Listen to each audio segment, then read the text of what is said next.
Sobre la Edad Media circulan desde siempre innumerables mitos. La mayoría de ellos se centran en presentarnos a la Edad Media como una época de atraso, en la que la ciencia era prácticamente inexistente y la humanidad una gran masa de fanáticos religiosos incultos. Todo esto está muy lejos de la realidad, ya que por supuesto hubo avances tecnológicos, y no fue una época tan oscura como nos la quieren pintar. A lo largo del vídeo veremos 10 mitos que espero cambien un poco vuestra visión sobre la Edad Media.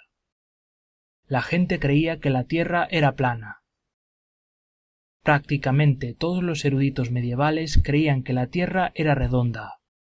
Sin embargo, en el siglo XIX se comenzó a afirmar extensamente que la gente de la Edad Media creía que la Tierra era plana, porque era una buena forma de ejemplificar el atraso que se creía había tenido este periodo de la historia. Había máquinas de tortura complejas. Existieron a lo largo de la historia dispositivos pensados para torturas macabras, como la conocida doncella de hierro o Iron Maiden en inglés. Sin embargo, a pesar de que se dice que la mayoría de ellos son inventos medievales, lo cierto es que se inventaron siglos más tarde.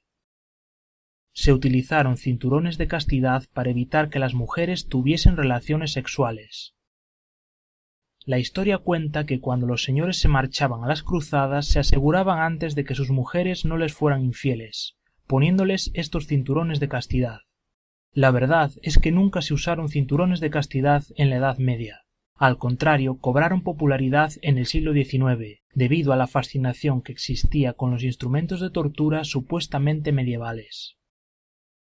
La gente bebía vino o cerveza porque el agua estaba muy contaminada. Obviamente, la gente evitaba el agua contaminada, pero había manantiales limpios de sobra. Un dato curioso que desmonta este mito es que habitualmente se le añadía agua al vino, para hacerlo menos fuerte.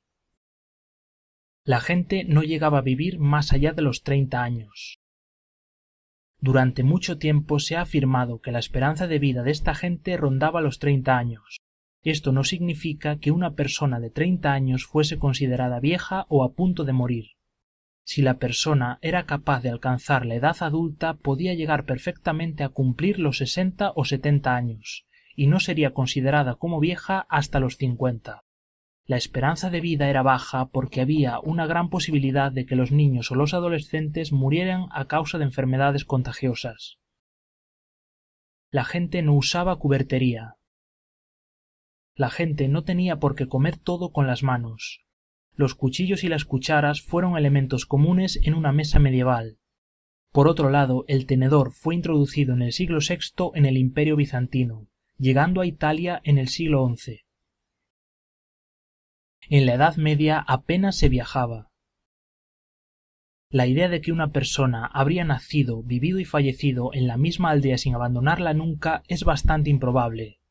Muchas fuentes históricas dejan constancia de gente desplazándose, no solo dentro de su comarca, sino también entre extremos opuestos del país. Incluso los campesinos hacían peregrinaciones a templos lejanos, dentro de su país o hacia tierras de ultramar. La gente siempre estaba sucia y la higiene personal era pésima.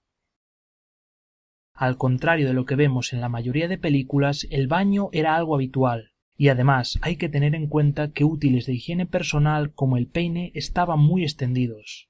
Un ejemplo es que los vikingos eran una sociedad que prestaba mucha atención al aseo personal. Las mujeres carecían de derechos. Aunque sí es verdad que estaban marginadas en muchos aspectos, también lo es que tenían ciertos derechos. Podían heredar, comprar y vender propiedades o tener sus propios negocios. La paradoja es que muchos de estos derechos desaparecen o se ven mermados a principios de la Edad Moderna. La gente era extremadamente piadosa y mostraba una obediencia absoluta a la Iglesia. Por supuesto, mucha gente encajaba dentro de este patrón de comportamiento, pero también existen testimonios de muchos curas quejándose de la indiferencia que mostraban sus parroquianos hacia las prácticas religiosas. Por otro lado, el campesinado tenía sus propias ideas acerca de la religión, que podían diferir respecto a lo que enseñaba la teología oficial.